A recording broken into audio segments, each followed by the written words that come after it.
Excuse me.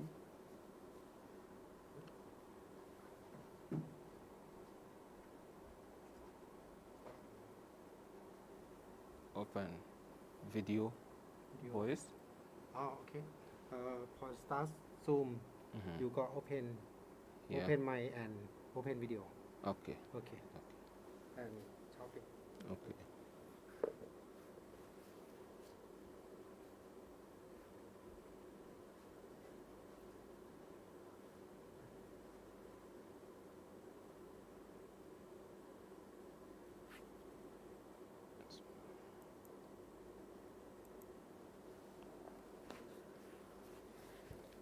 Good morning, ladies and gentlemen.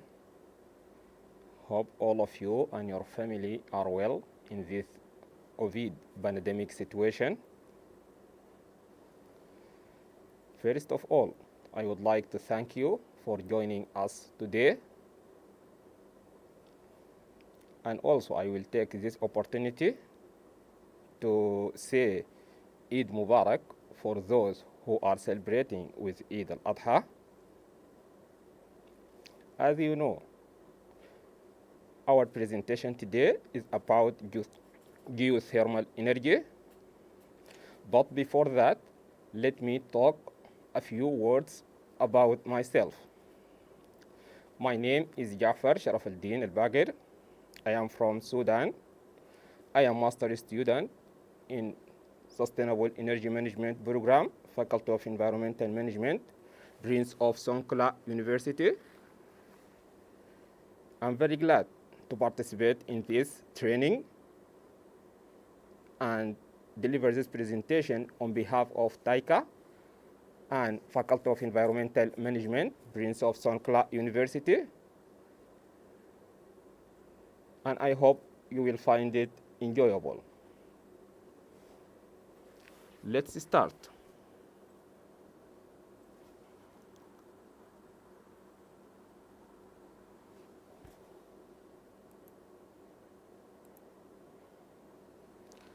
The objective of this presentation is to understand how geothermal energy differs from other energy sources and to demonstrate understanding of geothermal energy and many of its uses.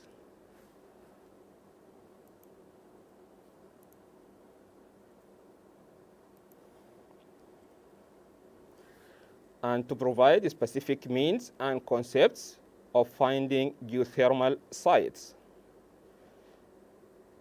and to demonstrate understanding of some costs and benefits of geothermal energy,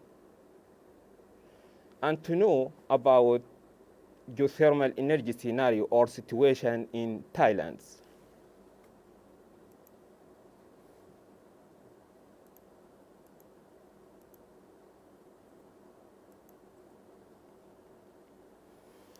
I divided my presentation outline into 4 parts, as you see. The first part is talk about general information of geothermal energy. The second part, geothermal energy utilizations. The third part, geothermal energy development stages. And I will focus specifically in this part in geothermal explorations.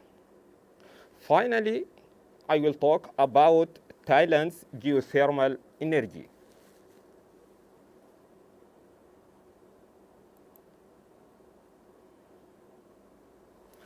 Let me start by this saying, which describes geothermal energy resource.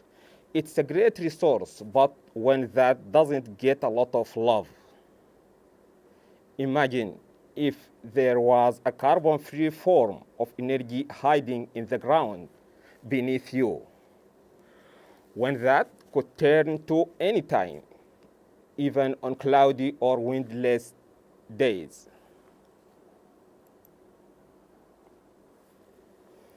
Now we'll see geothermal energy as a renewable energy source. So, the term itself says the geo and thermal. So this related to thermal energy of Earth. So the definition of geothermal energy is the energy contained as heat in the Earth's interior. Geothermal heat is constantly produced by the Earth from the decay of radioactive material in the core of the plant.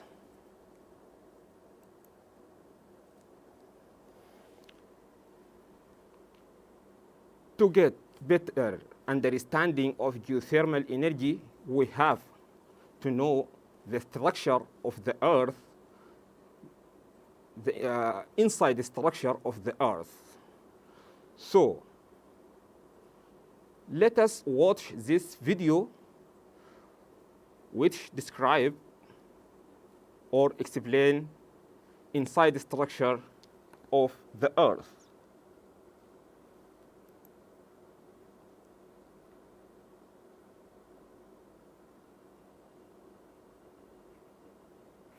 In this module, you will learn about the internal structure of the Earth.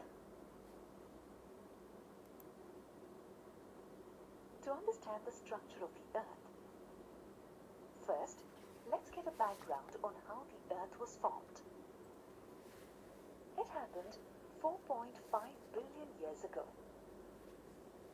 The Earth then was nothing like what it is today. The Earth started off as a round ball of homogeneous, molten material revolving around the sun.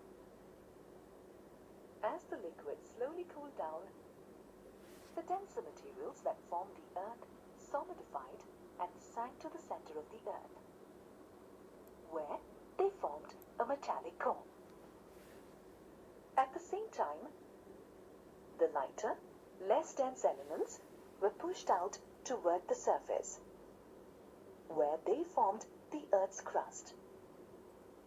This led to the formation of the Earth with several different layers of material, very much like an onion. These layers are arranged one on top of the other. The outermost layer is the solid crust. Next is the highly viscous layer called the mantle. Below the mantle is the liquid outer core of the Earth. A solid inner core forms the Earth's innermost layer. The topmost layer, the crust, is the thinnest layer. This layer can be classified into oceanic crust and continental crust. The oceanic crust, that is, the crust beneath the oceans, is only about 5 kilometers thick. On the other hand, the continental crust can be as thick as 35 kilometers. However, considering the Earth's size, the crust is quite thin. Suppose the Earth was scaled down to the size of a football. Can you guess how thick the crust would be? It would be about 0.5 millimeter thick. The Earth's crust is at its thinnest in places such as the Rift Valley in East Africa and thickest under mountain ranges. The continental crust is composed of two minerals, silica and alumina. The combination of these two elements gives it the name cyan. The oceanic crust, on the other hand, is mostly made up of silica and magnesium and is called Cyma.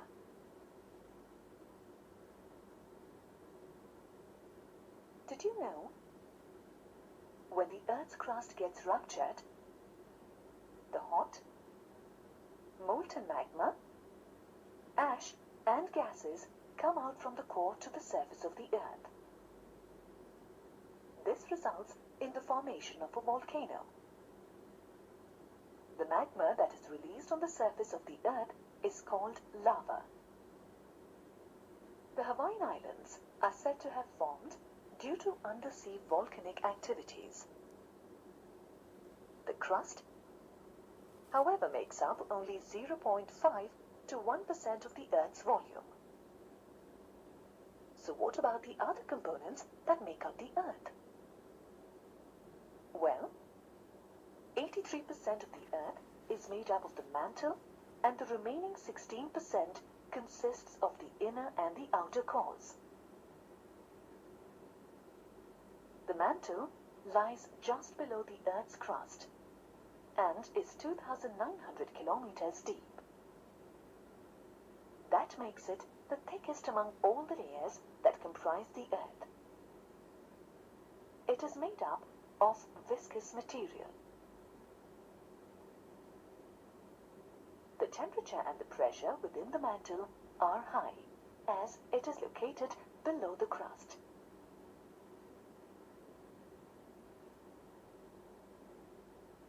That makes the material of the mantle very viscous, which means, although it is in liquid form, it does not flow freely.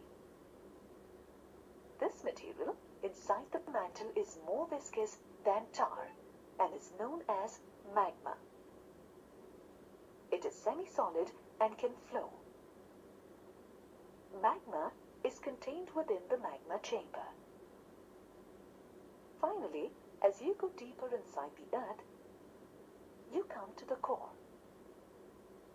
The core consists of an outer core and an inner core. The outer core lies just below the mantle and is mainly made up of nickel and iron. This combination gives it the name knife. The materials within the outer core are in a liquid state. Considering how high the temperatures in the outer core are, can you guess what the conditions in the inner core would be like? It would be even hotter. The temperatures in the inner core range from 5,000 to 6,000 degrees Celsius. You may be wondering why the inner core is solid despite such high temperatures.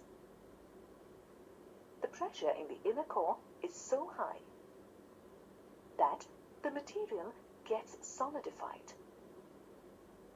Did you know? The core as a structural element of the Earth was discovered in 1906 by R.D. Oldham. During his study of earthquake records, it was the first such internal structural element of the Earth to be identified. In this module, you learn that the Earth is made up of several different layers of material. The outermost layer is the crust. The crust is classified into oceanic crust that consists of Cyma, continental crust that consists of Sial. The next layer is highly viscous and is called the mantle. The mantle is the thickest layer and forms 83% of the Earth's volume.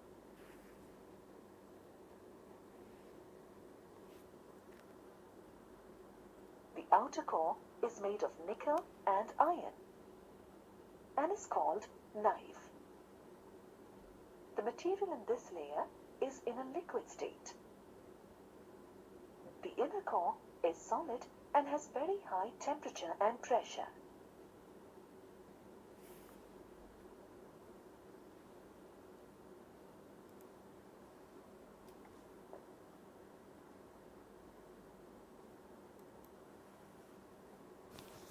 Okay.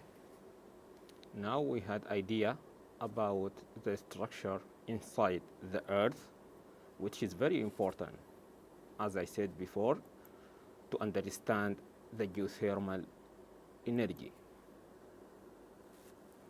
This figure explains the core of the Earth. The temperature is very high. It may be up to 5,000 degrees centigrade, and gradually the temperature decreases. And at the surface we are at ambient temperature and we have green belt in some places, and some are sea and some mountains. This indicates that there is a temperature gradient, so maximum temperature at the core.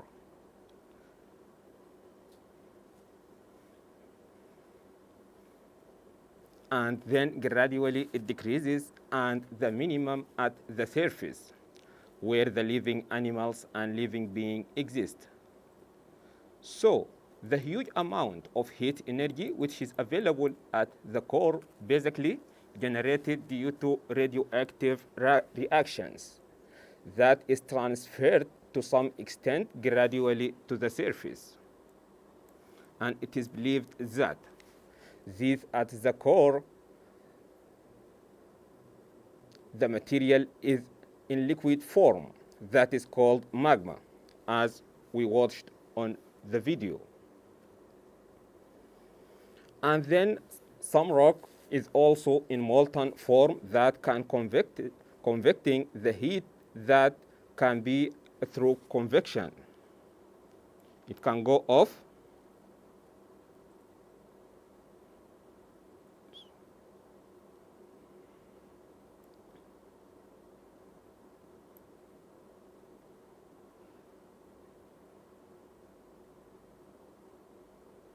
Okay. It can go off the molten salt, and then that also heat the adjacent rock layers at the upper side.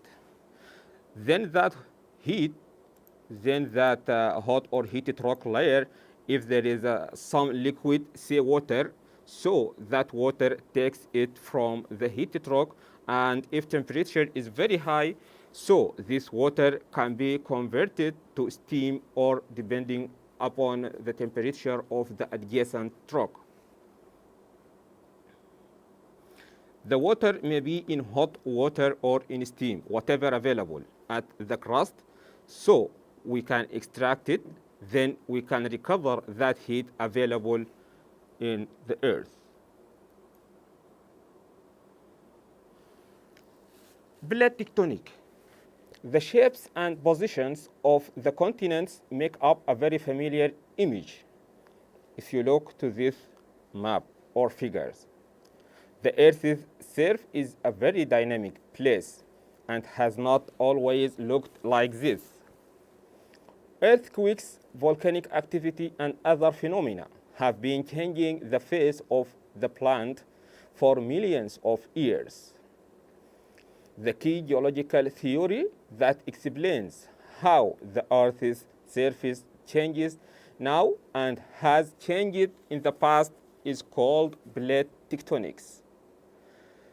The heat loss of the Earth is more intensive at plate boundaries than elsewhere on the surface of the Earth, which is mean the plate boundaries is the potential areas for geothermal energy. Now we will see this animation will shows the plate tectonic evolution of the Earth from 200 million years ago to the present day.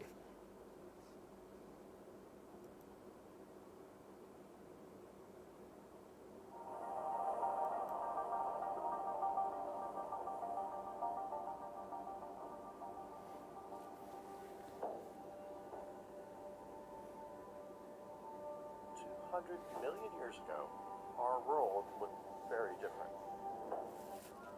India rubbed shoulders with Antarctica.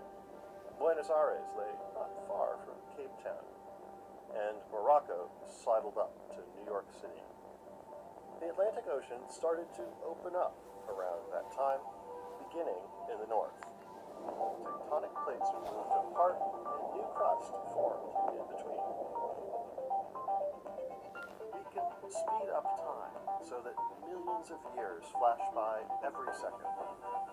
This change in tempo will allow us to witness geological time from our impatient human perspective. Europe, North America, and Africa split apart first. And as the southern Atlantic opens up, Africa and South America drift apart. The underwater ridge that traces the center of the Atlantic Ocean reveals the location of new crust forming. The youngest sections of the ocean floor lie nearest the ridge, with older, cooler, denser crust near the shoreline. The process seems smooth and stately from this perspective, but most of the plate's motion takes place in a series of adjustments we call earthquakes. Sometimes minute, sometimes monumental, these events shaped the landscape we recognize today.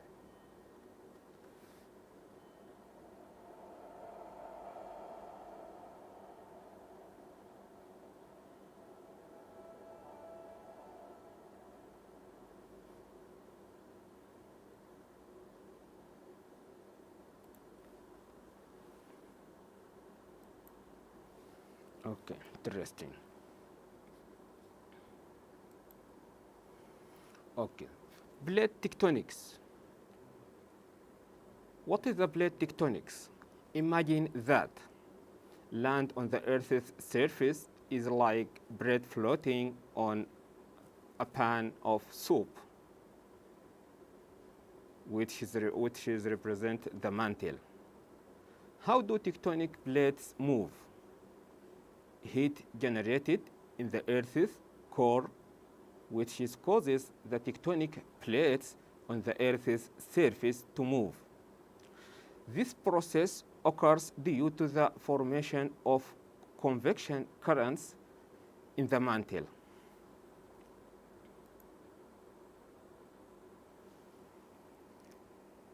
What does that mean? Are tectonic plates are dangerous? Although tectonic plates move very slowly, they can have devastating effects when plate boundaries are very active. Okay, which hazards geological phenomena are more common near plate boundaries? We can expect that earthquakes or tsunamis, which is triggered by underwater earthquakes, and also we can expect volcanic eruptions, geysers, which is called sometimes geothermal vents, and sulfur dioxide gas, which is very dangerous for human beings or even animals.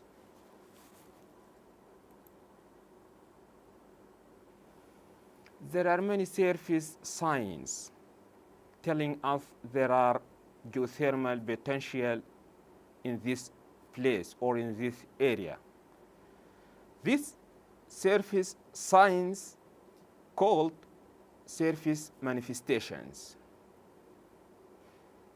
So, surface manifestations include evidence of volcanism, geysers, fumarolas, hot springs, and snow melt patterns in regions of high heat flow in temperature. And this photo explains the different type of the manifestations of geothermal energy, which is very important to explore geothermal resource, as I will show you later in the coming slides.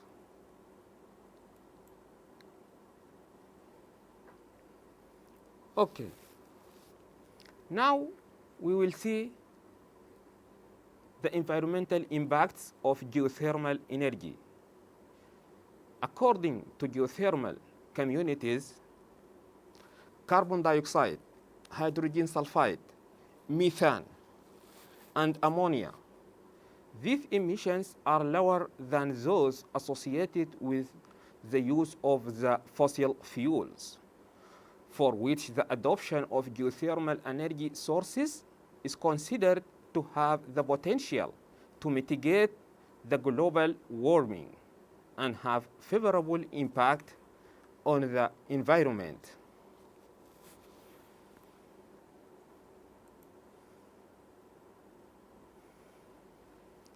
We have different geothermal systems.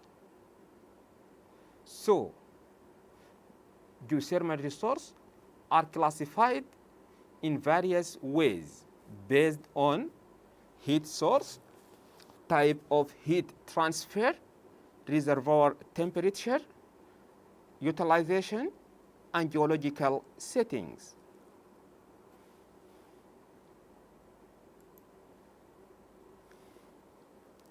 Different schemes exist to categorize geothermal resources, the majority of them dividing the resources into different classes based on the temperature. These schemes were defined by different authors, as you can see in this table. Those authors working in different geothermal systems all over the world. They differ in the difference in the temperature range used for categorization. The United States Geological Survey, USGS, uses the categorization scheme in the A column, as you can see in this table, which is represent Muffler and Cataldi. This classification divides geothermal system into three parts: low enthalpy resources, and intermediate enthalpy resources, and high enthalpy resources. Low is less than 90 degrees centigrade, intermediate in between 90 to 150 degrees centigrade, and high enthalpy resources is more than 150. And we have other temperature ranges which represent different geothermal systems around the world.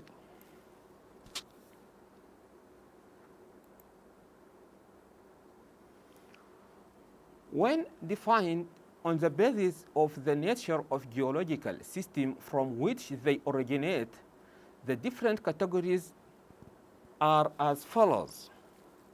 We have volcanic geothermal systems, as you can see in this figure on the right hand. In this system, or this system associated with the volcanic activity, and the heat sources in this system is called hot intrusions or magma, as you watched on the video. They are most often situated inside or close to volcanic complexes such as a caldera, most of them at plate boundaries, but some in hot spot areas. In volcanic system, it's mostly permeable fracture and fault zone that control the flow of water. And here you can also notice that the temperature profile or the geothermal gradient, the form of geothermal gradient, how it is in this system.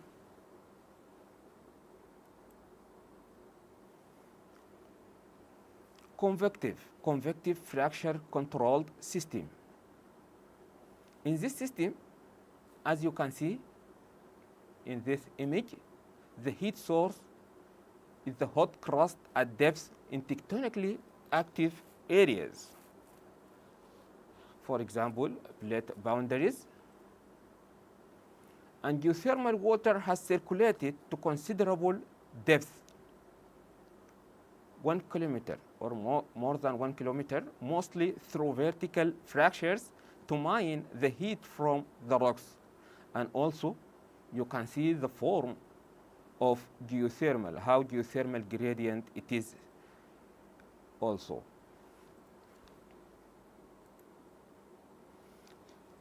The third system, sedimentary geothermal systems are found in many of the world's major sedimentary basins.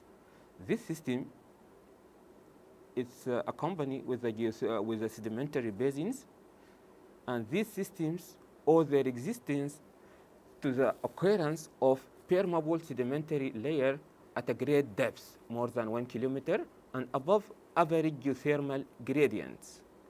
And also, you could notice how the geothermal gradient in this system. The geothermal gradient, as you can see here in this graph, geothermal gradient, it is very important to differentiate between different systems, because if you found like this, if you found the geothermal gradient looks like this, then you can expect, because this data normally comes from wells, drill wells.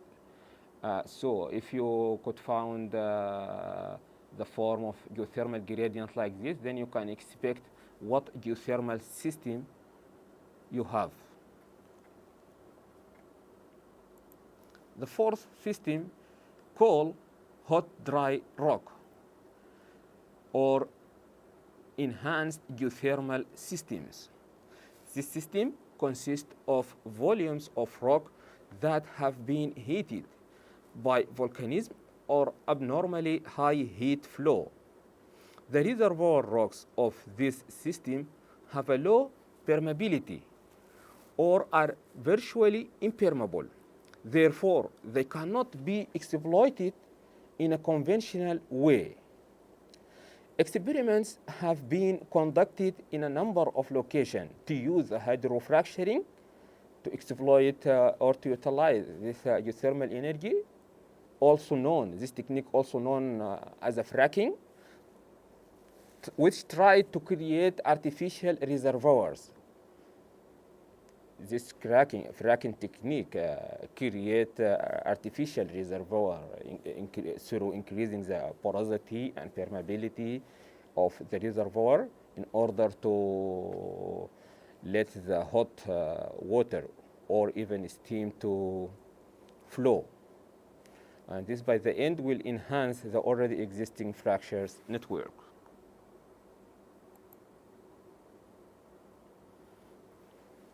Now we'll talk about geothermal energy utilization. In this part, we'll talk about the factors that determine the likely use of geothermal resource, types and uses of geothermal resources, and also we'll talk about pros and cons of geothermal energy.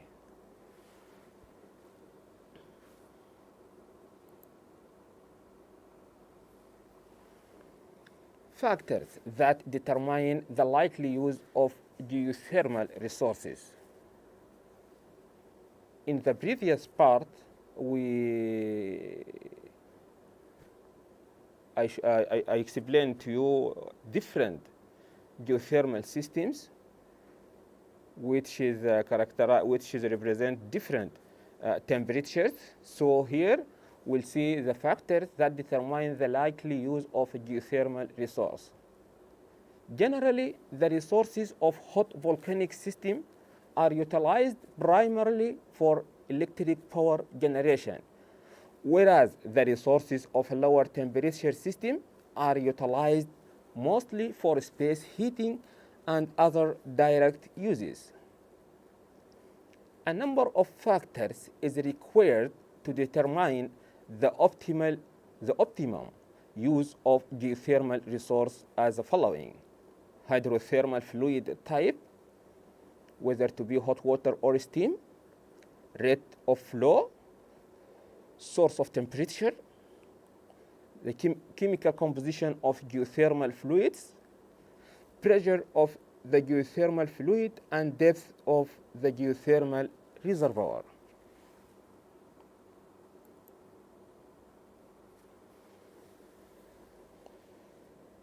This table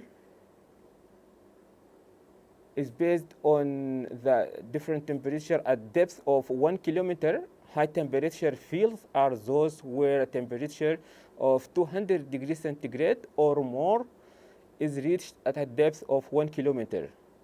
And low temperature fields are those in which the temperature is below 150 degree centigrade at the same depth.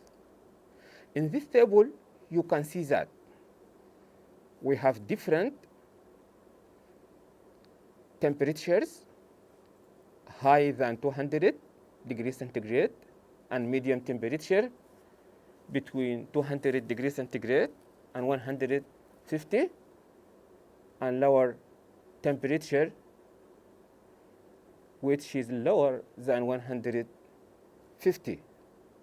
And also you can see the geographical and geological location or geological environment of this temperature, where we can find this kind of temperature. For example, the higher temperature, more than 200 degrees centigrade, globally around the boundaries of tectonic plates on hot spot or in the volcanic areas. So the area along to the plate boundaries, because this area, as I showed to you in the previous video, it's a very active area, we can get a high temperature.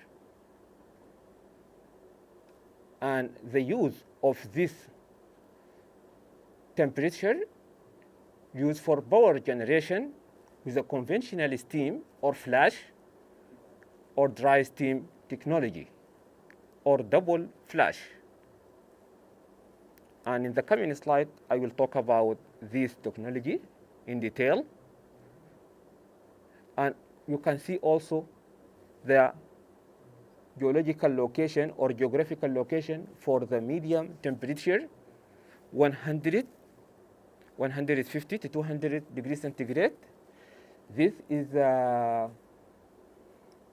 combined or accompanied with the sedimentary geology or sedimentary basin adjacent to the high temperature resources. And this also used for power generation with the binary power plants. Okay.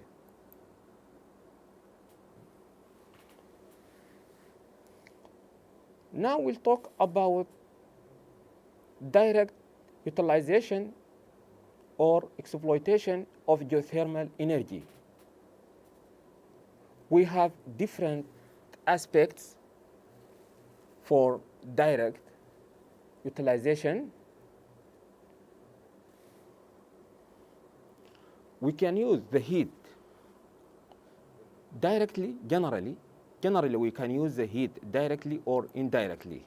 So direct exploitation of geothermal energy may be providing a heat for buildings or hot springs used as spas, or heating water at the fish farms, provides heat to industrial process or rising plants in greenhouses or for drying crops.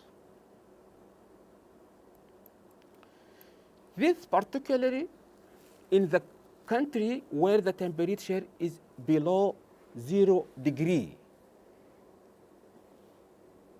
or at very low temperature. Ambient temperature is very low in this case. This energy can be used to raise the temperature of the greenhouses and drying crops.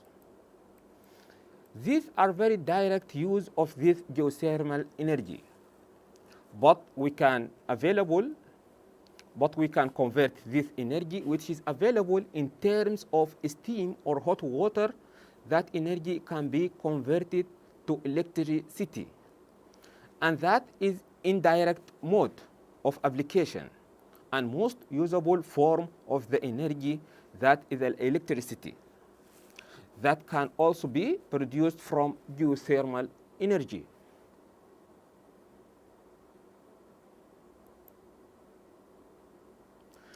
Now we will see if we want to use directly, then there may be two modes.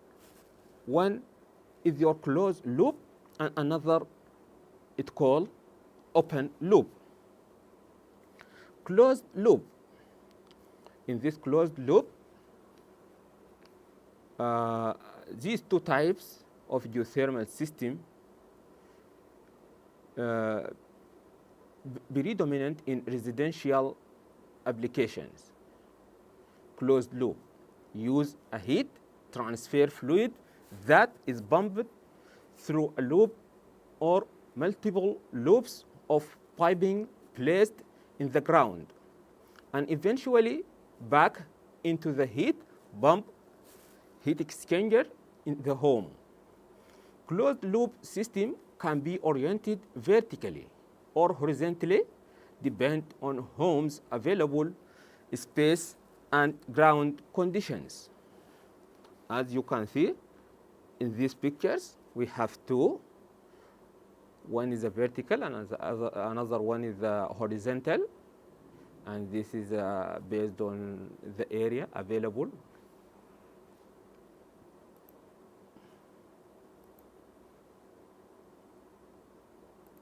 Sorry.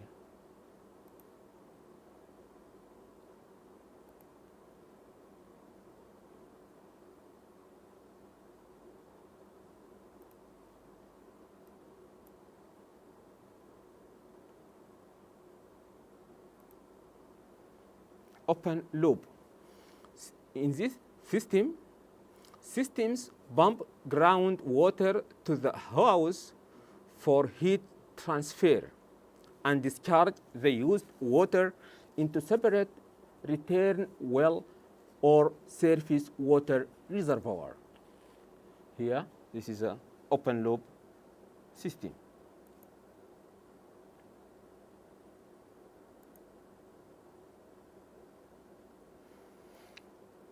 This called Lindell diagram. In this diagram, explain various geothermal energy uses according to the water temperature of the geothermal resources. Lindell diagram emphasizes two important aspects: possible to enhance the feasibility of geothermal projects with cascading and combined uses. The second one, the resource temperature limits the possible uses. And let us now watch this video, which will show to us different aspects of direct geothermal energy utilization.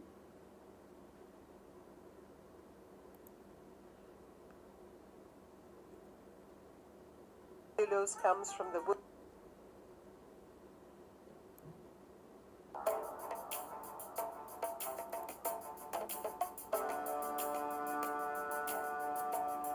Since time immemorial, the molten core of the earth has been heating the surrounding layers of rock and sending underground water shooting up as geysers of steam and springs of hot water across the globe. Tap this natural resource of hot rock, steam, and hot water, and you get geothermal energy. Clean, renewable, reliable, and robust, geothermal is today perhaps the only green energy that can replace power using fossil fuels safely. It creates and supports jobs in a big way. And once the initial investment is recovered, it is a fountain of virtually free energy. Run the steam and hot water through turbines, and you get heavy-duty electricity to power entire cities and major industrial complexes. Or use it directly for ground source heat pumps, space heating, greenhouse and aquaculture pond heating, crop dry, industrial processes, bathing, cooling and snow melting. While geothermal electricity has been hogging the headlines, direct use has been spreading quickly, quietly, and efficiently. Today, direct-use geothermal is heating thousands of houses, offices, and other establishments in countries as diverse as the United States, China, New Zealand, Iceland, Chile, Turkey, Japan, Italy, France, and the Netherlands. But it is going beyond this to revolutionize the relationship between energy, ecology, and employment all over the world. Cut flowers from Kenya are among the most sought after in world markets, and the Oserian Flower Farm, one of the country's largest producers, uses geothermal energy to provide gainful employment and good living conditions to thousands of people from the local communities. The steam from Oserian's captured geothermal wells heats 50 acres of roses in greenhouses, controlling the nighttime humidity that would otherwise cause fungus to form on the plants. By heating the greenhouses at nighttime, we're able to control the relative humidity in the greenhouse. Because without heat at this altitude, especially on very clear nights in January, February, March, temperatures drop to below 10 degrees at nighttime, quite often less than 5 or 6. And as a result of that, the plants get cold during the night. Then when the warm sun comes up in the morning and the air settles on the plants, you get condensation on the plants. That condensation obviously makes the plants wet, and the wetness creates fungal diseases. We don't spray any fungicide because we limit the relative humidity in the greenhouse to below 85%, which means in the morning we don't get any wetness on the leaves, and therefore no need to spray any fungicides. So we get a direct benefit in that we don't have to incur the cost of fungicides, and we get a by-benefit in that the quality is obviously improved, and therefore also productivity is improved. So without spraying any fungicides, the company is able to ensure the quality of its blooms. Hot water from the well sterilizes the water emerging from the hydroponic farming processes, recycling it for reuse. Every day, 1 million stems from this farm go to premier markets around the world. Cut flowers are Kenya's second largest agricultural export, earning some $250 million every year. A study found that despite the fuel used for freight while transporting the flowers to markets in Europe, their carbon footprint is just 1/6 that of local European growers. And because geothermal extraction is so eco-friendly, the entire operation is located right next to the Hell's Gate National Park and by the clear waters of the pristine Lake Naivasha. Spurred by this and other Kenyan successes, other African nations such as Eritrea, Djibouti, Ethiopia, Tanzania, and Uganda are also fast-tracking their geothermal programs. In the Netherlands, geothermal is fast emerging as the preferred heating source for the country's huge greenhouse farming program, bringing fuel bills and carbon emissions down and boosting food security in the process. Farming is big business in the Netherlands, accounting for around 10% of the country's GDP and 10% of its employment as well, and geothermal is making a growing contribution to this. Ted Divestein's greenhouse, which runs on geothermal, spreads over no less than 5 hectares. Here, he produces tomatoes for export to Sweden, Spain, and the UK, as well as for sale in the Netherlands itself. Dutch greenhouse farming has traditionally used natural gas for its energy needs, but Ted's success shows why geothermal is food for thought. Ted isn't the only one with a growing interest in the heat from the earth.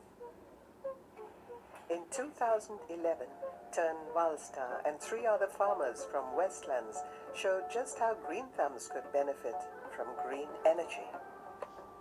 They have invested €1 million to install this geothermal plant in their neighborhood, that will give them an edge over others in their farming operations. Tern grows exotic tropical plants in his greenhouse, which otherwise only grow in the rainforests of Brazil. With each of the plants grown here, selling for between 30 and 40 euros, it's a big financial harvest, and many farmers across the Netherlands are emulating these examples. Ja, insteek is gewoon je kosten te verlagen. Die 15% kostenstijging wat we de laatste 5 jaar meemaken, daar worden wij niet vrolijk van. Dat krijg je niet uit je product terug. Want die zit gewoon gelijk in prijs. Dus we willen gewoon reduceren in de kosten. Dus we wachten uit op een kostenbesparing vanaf de gasprijs gezien van wat die nu is. Op rond de 20%.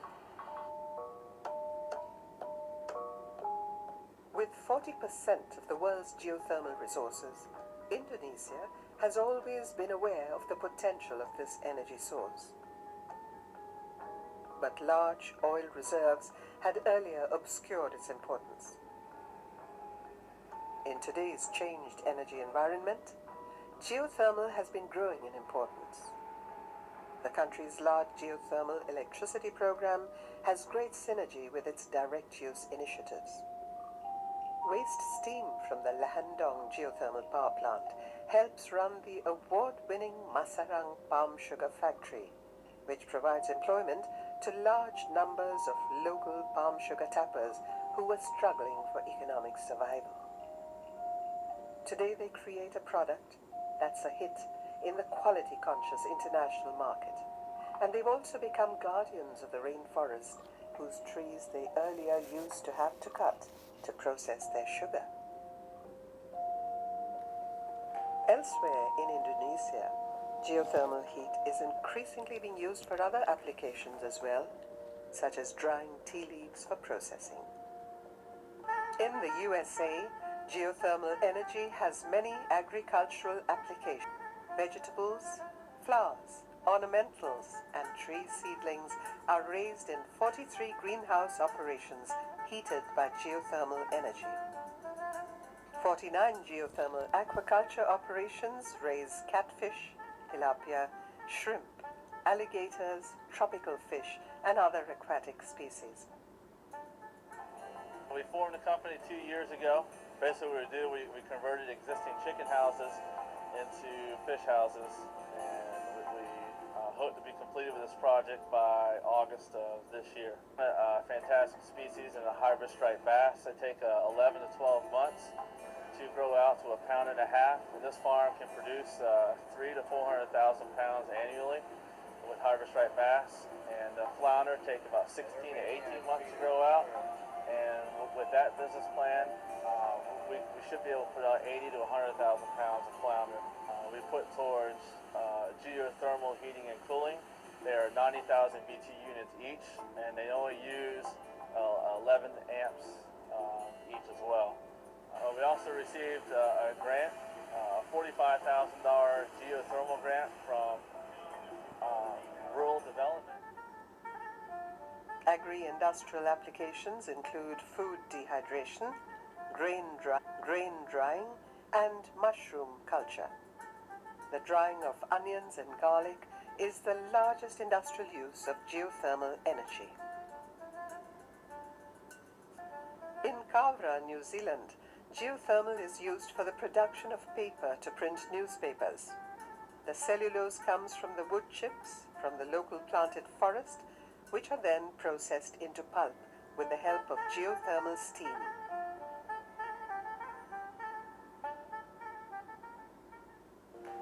Examples such as this are on the rise the world over. Besides the vast potential for electricity generation, the direct use of geothermal is already meeting 4% of the planet's heating needs. Its eco-friendly nature and multiplier effect on local economies make it one of the hottest technologies on the energy horizon.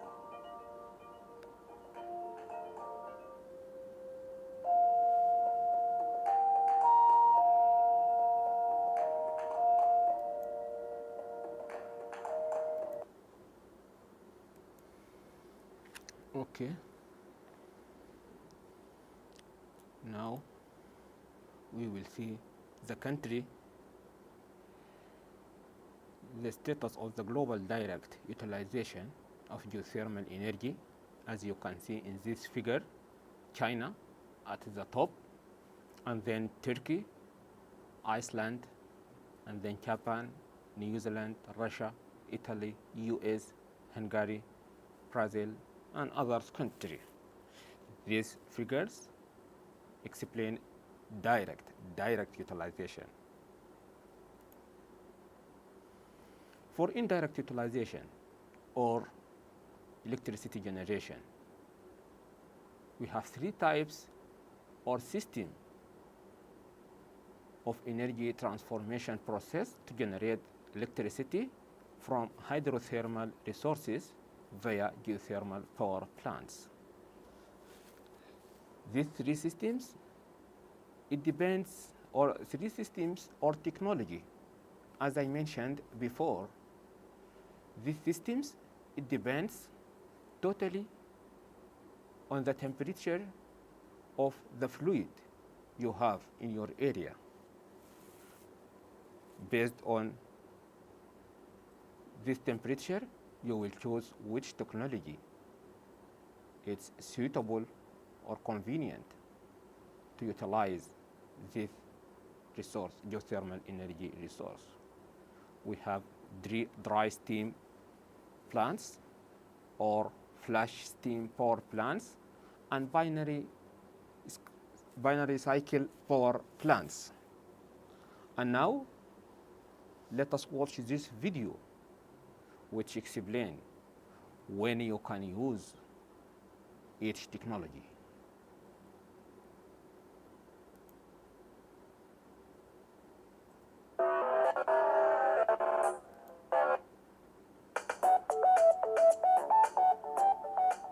You may have relaxed in a natural hot springs pool, or seen the old faithful geyser blasting hot water into the air in Yellowstone National Park.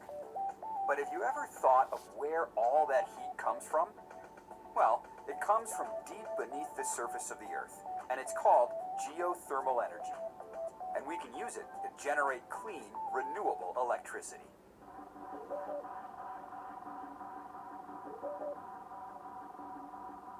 Okay, here's how geothermal works. Heat from the Earth's crust warms water that is seeped into underground reservoirs. In some places, when water becomes hot enough, it can break through the Earth's surface as steam or hot water. This usually happens where the Earth's crust, or plates, meet and shift. In the past, taking advantage of geothermal energy was limited to areas where hot water flowed near the surface. But as geothermal technologies advance, we can leverage even more of these natural, renewable energy sources. Engineers have developed a few different ways to produce power from geothermal wells drilled into the ground. Have a look at this. It's a dry steam geothermal power plant, and it's the most common type of geothermal technology used today. Underground steam flows directly to a turbine to drive a generator that produces electricity. Pretty straightforward. Another geothermal technology is called a flash steam power plant. A pump pushes hot fluid into a tank at the surface, where it cools. As it cools, the fluid flashes, or quickly turns into vapor. The vapor then drives a turbine and powers a generator. A binary cycle plant works differently. It uses two types of fluid. Hot fluid from underground heats a second fluid, called a heat transfer fluid, in a giant heat exchanger. The second fluid has a much lower boiling point than the first fluid, and so it flashes into vapor at a lower temperature. When the second fluid flashes, it spins a turbine that drives a generator.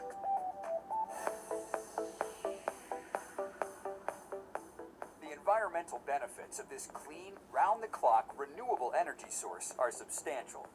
Low emissions, small physical footprint, and minimal environmental impact. The few byproducts that can come up are often re-injected underground. Geothermal energy can also help recycle wastewater.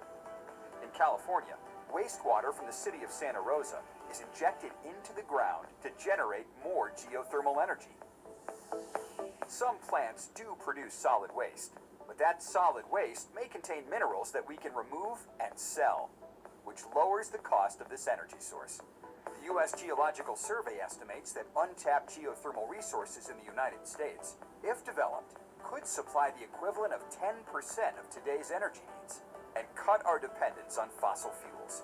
In fact, electricity generated by geothermal energy already provides about 60% of the power along the Northern California coast, from the Golden Gate Bridge to the Oregon state line.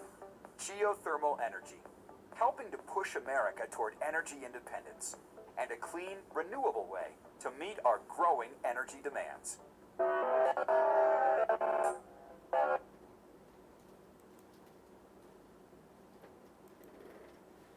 Okay. Now we will see some global energy production or electricity production from geothermal resource. As you can see in this figure, the total is 15.608 megawatts at the year end 2020. Global geothermal power generation capacity stood at 15.608 megawatts. The current pandemic situation clearly slowed down the development of geothermal energy, with limited growth reported. Turkey represents nearly all geothermal generation capacity which is added in the previous year, 2020. As you can see in this figure, US at the top, then Indonesia and Philippines and Turkey and New Zealand. And those 5 countries called 1 gigawatt country club. And then also there are some countries, Mexico, Italy, and Kenya. Those countries also utilize geothermal energy in order to generate electricity or for indirect utilization. Okay, if you don't mind, now we'll be taking 20 minutes break time and back again. Okay. Yes, sir. Thank you. Welcome.